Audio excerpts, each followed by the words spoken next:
पुंछ जिले च होली का त्यौहार बड़े जोश ते उत्साह कन्नै मनाया गया। मुख आयोजन जिला सनातन धर्म सभा आस्सेआ किया गया। इस संबंध विच गीता भवन च नौजवानें का इकट्ठ हुआ। बडले 11 बजे सनातन धर्म सभा के प्रधान सतीश सासन ते विश्व हिंदू परिषद के प्रोविंशियल सैकटरी निशु गुप्ता उनकी अगवाई च शोभा यात्रा कढ़ी गई। शोभा यात्रा शामिल लोकें अबीर ते गुलाल सुटदे ते ढोल की थाप उपर नचदे नचदे यात्रा पूरी की। कृष्ण भगवान जी ने पथ चने उपर चली के ये होली का त्यौहार बड़ी खुशी खुशी नाल पुंछ दे अंदर असी ये रंगा वाली होली खेलने। ये रंग जिस जिस दे उपर पहने ने पावन पवित्र रंग है। कृष्ण भगवान जी ने चरणों की धूल है। कठुआ जिले च रंगे का त्यौहार होली बड़े जोश ते जज्बे कन्नै मनाया गया। नौजवाने एक दूए की रंग लाया। कठुआ के रामलीला ग्राउंड विच होली मेला आयोजित किया गया। नौजवाने रली मिलिए होली का जश्न मनाया। तुआई पार्लीवंट वार्ड 11 च बाबा बड़भाग देवस्थानपुर निशान साहब की पूजा की गई। मैं समझना कि अच्छा प्रयास है। सारे एक जगह इकट्ठे हुई है, आपसी भाईचारे कन्नै आपसी मिलन कन्नै इस त्यौहार की मना दें। मैं आयोजक की मुबारकबाद दें और लोगों आखन इस होली के मौके पर आपसी प्रेम आपसी भाईचारा बनाए रखो और इन्हें रंगे की खुशी के रंगे च बदलने का प्रयास करो। ये होलियां जियां स्टार्ट होंदियां न सवेरे प्रभात फेरी होंदी है 4 बजे तो लेइयै सारे जब बाबा जी पूरे व्रत होंदे इंदी संगत भी बिच व्रत रखदी है। होलियां दे दिनें विच पूरा दिन सत्संग कीर्तन चलता रहता है।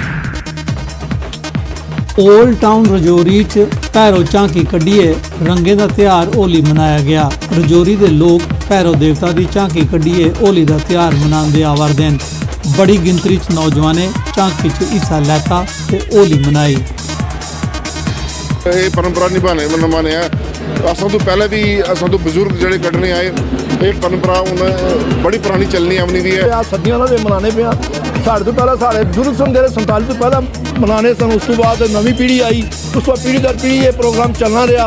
अज जरा ये पिछले 15-20 साल तो अस ये कार्यक्रम निभाने पे रजौरी दी जो भैरव देव की झांकी निकलती है ये सदियों पुरानी निकलती है। साड़ी उम्र 55 साल हो गई है और यही चीज़ देखते आ रहे हैं। पुंछ जिला एग्रीकल्चर महकमे आस्सेआ बख-बख बैंकें के सहयोग कन्नै बैंच ग्रां च एक कैंप लाया गया। कैंप विच रीजनल एग्रीकल्चर अफसर जसबीर सिंह उंदी दिख रिख 100 किसानें गी किसान क्रेडिट कार्ड बंडे गए। किसानें गी क्रेडिट कार्ड का इस्तेमाल ते लाभ बारे जानकारी दी गई। हमारे पास यहाँ एग्रीकल्चर वाले और बैंक वाले यहाँ आए हैं। ऐसे हम गाँव से हमें शहर जाना पड़ता था तो उधर हमें कभी भीड़ है कभी कुछ है, रास्ते में सुविधा भी तो वो बेचारे हमारे पास आए इधर बैठ के हमारा सहयोग भी दे रहे हैं। हम प्रधानमंत्री मोदी जी का शुक्रिया अदा करते हैं। ये है पहला तो ये है कि इसमें लोन है जो 6 महीने में वापस देना होता है और दूसरा इस पर इंश्योरेंस है 12 रुपये साल के देने होते हैं। उसमें एक्सीडेंटल या कोई पेड़ से गिर गया या कहीं भी लग जाता है।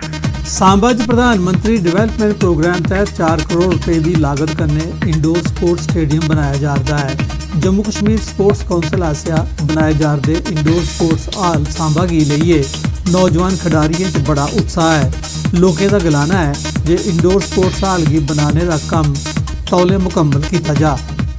साढ़े सांबे च बड़े ज़्यादा खिलाड़ी जेह्ड़े दाएं बाएं खेलिए गै अपना टाइम पास करते हैं और प्रॉपर जित्थै उन्हें पुज्जना वो नहीं पुज्जी सकते हैं। एक मानसिक प्रयास होंदा है। इसी जल्दी कोला जल्दी वास्ते सरकार को एक गुजारिश करके कि जल्दी कोला जल्दी जेह्ड़े है कि स्टेडियम जेह्ड़ा है एक्टिव किए जान और कोच वगैरह की पूरी फैसिलिटी सिर्फ बिल्डिंग बनाने कन्नै कम्म नहीं होना। थोड़ा इत्थै स्टाफ और फैसिलिटियां जेह्ड़ियां स्पोर्ट्स वास्ते चाहिदियां वो प्रोवाइड कीतियां जान। कि इंडोर स्टेडियम बनया है बिल्कुल सही बनया। बच्चे काफ़ी खज्जल होआ दे बाहर जो बारिश बुरिश आई जंदी ते घर ही रौंदे हे। इंडोर स्टेडियम है थोड़ा बच्चे खेलन आंगन अंदर ठीक है पर फैसिलिटी नहीं है उस टाइप की।